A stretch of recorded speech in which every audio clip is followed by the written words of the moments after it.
ஆண்டவரும் அருமை ரட்சகரமாக இருக்கிற இயேசு கிறிஸ்துவின் ஆச்சரியமான நாமத்தில் தினமும் கர்த்தருடைய சத்தத்தை கேட்டுக்கொண்டிருக்கிற என்னுடைய பிள்ளைகளை வாழ்த்துகிறேன், ஆசீர்வதிக்கிறேன். நீங்கள் ஆசீர்வதிக்கப்பட்டவர்கள். இந்த நாளிலும் கூட கர்த்தர் உங்களை பார்த்து தான் சொல்கிற ஒரு வார்த்தை, தேவனுக்கும் உனக்குமான நெருக்கம் எப்படி இருக்குன்னு ஆண்டவர் கேட்கிறார். ஆண்டவருக்கு தெரியாதா நம்ம எப்படிப்பட்ட நெருக்கத்தோடு நம்ம அவரோடு கூட இருக்கிறோம்? எல்லாமே ஆண்டவருக்கு தெரியுங்க.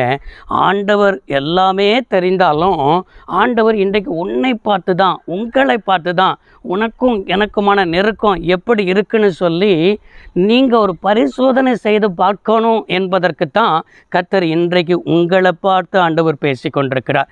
எரேமியா 4ஆம் அதிகாரம் 1வது வசனத்தில் இவ்வாறாய் பார்க்க முடிகிறது. இஸ்ரவேலே, நீ மனம் திரும்ப வேண்டுமென்றால் என்னிடத்துக்கு திரும்ப என்று கர்த்தர் சொல்லுகிறார். நீ உன் பார்வையில் என்று அருவருப்புகளை நீக்கிவிட்டால் இனி நீ அலைந்து திரிவதில்லை என்பதை தான் கர்த்தர் எரேமியாவை கொண்டு இஸ்ரவேல் ஜனங்களுக்கு சொல்லுகிறார். நீ மனம் திரும்ப மனதாக இருந்தால், நன்றாய் கவனிங்களே, ஆண்டவர் நம்முடைய வாழ்க்கையில் மனம் திரும்பணும்னு எதிர்பார்க்கிறார். ஆண்டவருடைய பார்வையில் நமக்குள்ள அருவருப்புகள் இருக்கிறது. தேவன் அருவருக்கிற காரியங்கள் நம்முடைய பேச்சில் இருக்கிறது, நம்முடைய குடும்பத்தில் இருக்கிறது, நம்முடைய தனிப்பட்ட காரியத்தில் இருக்கிறது. அப்படிப்பட்ட காரியங்களெல்லாம் இருக்கிறது. மனம் திரும்ப மனதாக இருந்தால் என்னிடத்தில் திரும்பி என்று கர்த்தர் என்ன செய்கிறாராம், சொல்லுகிறாராம். மனம் திரும்பணும்னா ஏதோ பாவத்தெலாம் அப்படின்னு நினைக்கிறோம். பாவம்னா நம்ம நினைக்கிறோம் தெரியுமா? விபச்சாரம், வேசித்தனம், கொலைபாதகம், இல்லைன்னா போத வஸ்துகள், இதெல்லாம் பாவம் இதெல்லாம் பாவம்தான். ஆனால் ஜெபிக்காததே பாவம்தான், வேதத்தை வாசிக்காததே பாவம்தான், ஊழியத்தில் ஆத்துமாக்களை ஆதாயம் பண்ணாததே பாவம்தான். இப்படிலாம் நமக்கு என்னச்சுன்னா பாவத்தில் இதுவும் பாவம்தான். அது மாத்திரமல்ல, சரீரத்தில் செய்கிறதும் பாவம்தான். நம்முடைய வாழ்க்கையில் என்னென்ன அருவருப்பு இருக்கிறதோ அந்த அருவருப்பிலிருந்து இன்றைக்கு மனம் திரும்ப மனதாக இருந்தால் என்னிடத்தில் திரும்பு என்று சொல்லுகிறார். இந்த அருவருப்பு இருக்கிறதுனால தான் உனக்கும் எனக்குமான நெருக்கம் என்ன சின்னச்சுன்னா இன்றைக்கி இல்லை. அல்லையா? ஆரம்ப நாட்களில் எப்படிலாம் நீ என் கூட நெருக்கமாக இருந்த, எவ்வளவுலாம் என் மேலே அன்பு செலுத்தின, எனக்காக எவ்வளவு தியாகங்களை நீ செய்த.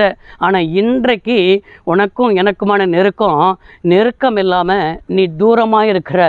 இந்த தூரமாக இருக்கிறதுக்கு காரணமே என் பார்வையிலிருந்து உன் அருவருப்புகளை அகற்றி விட்டால். நீ பார்க்கிறபடி நான் பார்க்குறதில்ல. என் பார்வையில் உன்னிடத்தில் அருவருப்பு இருக்குது, என் பார்வையில் உன் பாளையத்தில் அருவருப்பு இருக்குது, நான் பார்க்குறபடி உன் பிஸ்னஸில் அருவருப்பு இருக்குது. அப்படி இருக்கிற நிமித்தம்தான் நீ அலைந்து தெரிந்து கொண்டிருக்கிற, சமாதானம் இல்லாமல் அலைந்து தெரிந்து கொண்டிருக்கிற, சந்தோஷம் இல்லாமல் அலைந்து தெரிந்து கொண்டிருக்கிற. உன் வாழ்க்கையில் அலைந்து தெரிவதற்கு காரணமே அருவருப்புகளை என்ன செய்யாமல் நீக்காமல் இருக்கிற நிமித்தம். அந்த எரேமியா 4:1 இன்னும் அருவருப்புகளை நீக்கிவிட்டால் இனி நீ அலைந்து தெரிவதில்லை. நன்றாக கவனிங்க. அப்போ இதுவரைக்கும் அலைந்து தெரிந்து கொண்டு தானே இருக்கிறோம். அப்போ ஆண்டவர் என்ன வாக்கு பண்ணுகிறார்? இனி அலைந்து தெரிவதில்லை அப்படிங்கிறார். அப்போ இனி அலைந்து தெரியாதபடிக்கு ஒரு இடத்துல இருக்கணுமே, சந்தோஷமாக இருக்கணுமே, சமாதானமாக இருக்கணுமே, ஒரு வேலையில் இருக்கணுமே. நிறைய பேர் ஒரு வேலையில் நிலையாக இருக்கிறது கிடையாது. ஒரு மாதம் ஒரு கம்பெனியில், இன்னொரு மாதம் இன்னொரு கம்பெனியில். அது மாத்திரமல்ல, வாடகை வீடுகளில் ஒரு வருஷத்துக்கு ஒரு வீடு என்று சொல்லி மாற்றிக்கொண்டிருக்கிற நிலைமை. இப்படி எந்த ஒரு காரியத்திலையும் நிலைத்திருக்காத அனுபவம் காணப்படுகிறது. காரணம் என்ன? என் பார்வையிலேருந்து நீ என்ன செய்ய அருவருப்பு அகற்றலை. அது மாத்திரமல்ல, மனம் திரும்பி என்னிடத்துல என்ன செய்யலை, சீர்பொருந்தலை. இப்படிப்பட்ட காரியங்கள் இல்லாமல் உனக்கும் எனக்குமான நெருக்கம் இன்னைக்கு பாதிக்கப்பட்டிருக்கு. நீ என்னை விட்டு தூரமாக இருக்கிற, மனதளவில் அன்றைக்கு கெட்ட குமாரனை போல தகப்பனை விட்டு நீ தூரமாக இருக்கிற. நீ திரும்ப ஓடி வருவாயா?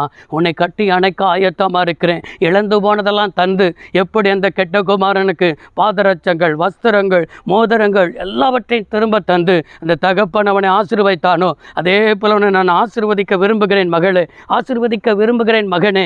நீ என்ன செய்ய இன்றைக்கு சரி செய்து கொள். நீ அலைந்து தெரிவதில்லை. நெருக்கத்தை அதிகரி, என்னுடைய உறவை அதிகரி.